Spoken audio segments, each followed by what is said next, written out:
Nearly 1/4 of American children are growing up without a father in the home, and some people would even make the case that this is a positive. Let's look into it.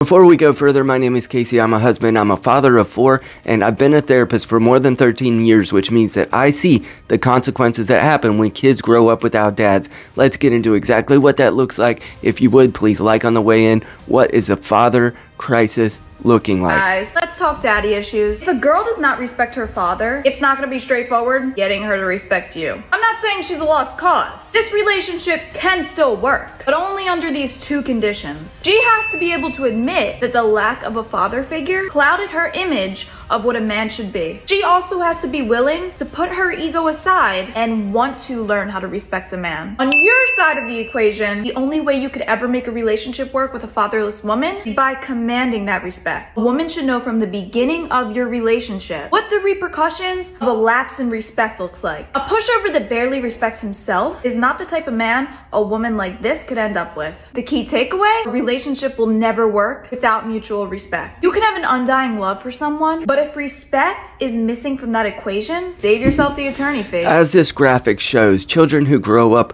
without a father in the home are 4 times more likely to live in poverty. They're more likely to have behavioral problems, which I've seen personally in my practice a great many times, especially in the adults who present with a substance use problem. It is very likely that they've grown up without a dad. Just taking straw polls of the clients that I've had in substance use groups, about 80% of them will raise their hand and say that they grew up without a father in the home. They're 2 times greater risk of infant mortality with parents, when there isn't a father in the home during the time of pregnancy. They're more likely to go to prison, and in some recent statistics, they're more likely to go to prison than they are to graduate from college. They're more likely to commit crimes, especially violent crimes. We see that in the centers of cities where fatherlessness is rampant. They're 7 times more likely to get pregnant as a teen for young ladies, and this makes a lot of sense because those young women are seeking affirmation from a male figure in their life. They just misappropriate which ones they should seek it from. They're more likely to be abused and neglected. The vast majority of abuse happens by a non-biological man who's in the home of children. They're more likely to abuse substances, of course. They're more likely to suffer from obesity, and they're 2 times more likely to drop out of high school. Told me that I sound like CG5. Probably because I am CG5. It isn't just what you can avoid if you have fathers in the home. It is what they proactively offer that is most important and most salient for the growing up of healthy children into adulthood. They provide emotional support, role modeling, especially what it looks like to enter into intimate relationships. So how you treat the mother, and dads out here who are married or maybe in a fraught marriage, it's so important that we treat the mother with respect in front of the children, because that's very likely what they'll repeat in their adult relationships, even if they recognize that you weren't a perfect couple. They receive academic encouragement, so a change of view from what the mother might offer in terms of educational assistance. They get social development. A lot of young boys, grip strength development, other things that come along with working alongside dad in meaningful ways. They receive self-esteem increases because dads are most attuned to developing the child in how they relate to the world. Mothers nurture them into adolescence, men nurture them into the world, and hopefully they can learn how to do that in a way that defends them against the incursions of a culture that's trying to tear them down and make them into pawns in a system that we don't want our children to be pawns in.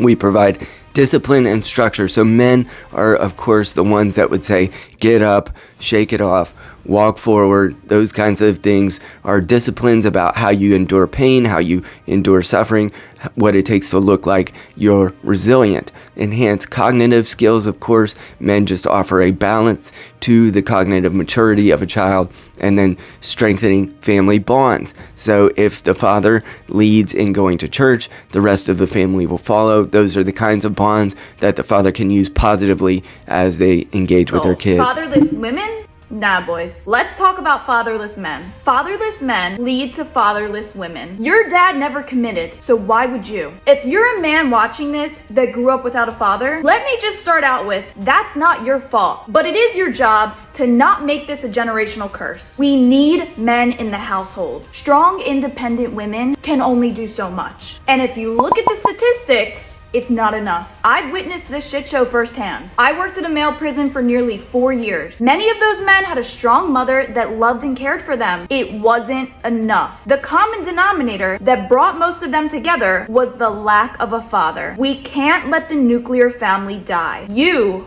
are important. So the next time you want to throw around the term baby mamas and act like it's some achievement and blame women for their lack of a father, how about you take a step back and ask yourself, do I want to contribute to the next generation or just yell at the current one? 90% of runaways are from a home where there is no father present. 71% of high school dropouts are in a home where there is no father present. And 63% of youth self-deletions occur in a household among where there is no father present.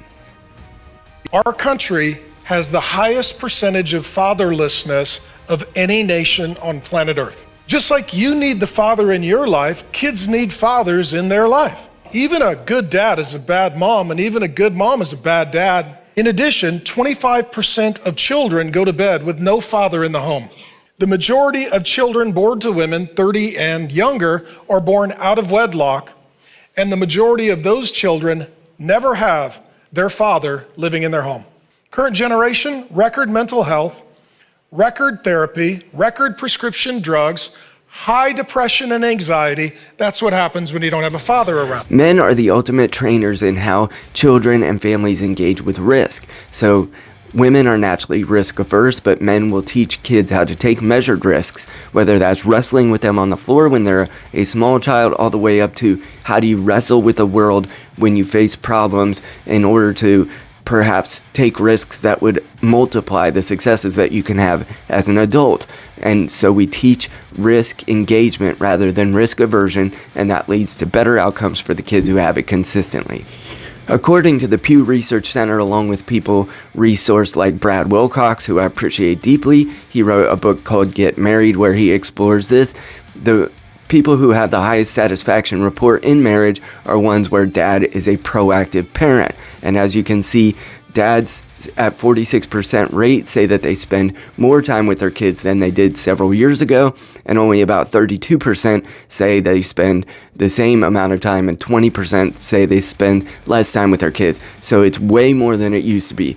And the percentage of men saying that they could not spend enough time with their kids no matter what they do is 46 or 48% rather, compared to a much lower 25% on the part of moms. Family breakdown has real world consequences. If you are in a household where you grew up with a mother and father in an intact and especially biologically mother and father, biological in both parts, then you are much more likely to have upward mobility. But if you grow up in a fatherless home or one where it's not intact, the absence correlates with socioeconomic struggles. And of course, you also engage with daddy government in different ways because you believe that the government is essentially there to be your father. It needs to protect and provide for you, and that leads to abundant welfare usage among those who grow up without a father in the home. I personally, and a great many of you, have grown up in a society that undervalues fathers and even celebrates when fathers are not present in the lives of their kids because that is somehow empowering to the other gender. The data shows that they are in fact essential, and it's time that we begin to regard them as such. Part of the reason I started this channel was to try to promote a future of faith, fatherhood, and freedom in America. If you would like to support that at all, I would love your help in building that. This is a father advocating channel, and there are so many places, and especially on TikTok or new modern social media, where fathers are being disparaged. It is time that men receive the encouragement to go be with your children. And if you're in a relationship where that has become unavailable and you're facing many of the barriers and obstacles that the world has placed in, whether it's custody courts or other things like that, I empathize with you. I've been working with men for decades, more than a decade, to try to restore their relationship with their kids, and I know firsthand from my clients what those challenges can look like, and I pray that you get where you should with your kids. If you would, please subscribe on the way out. I love your support.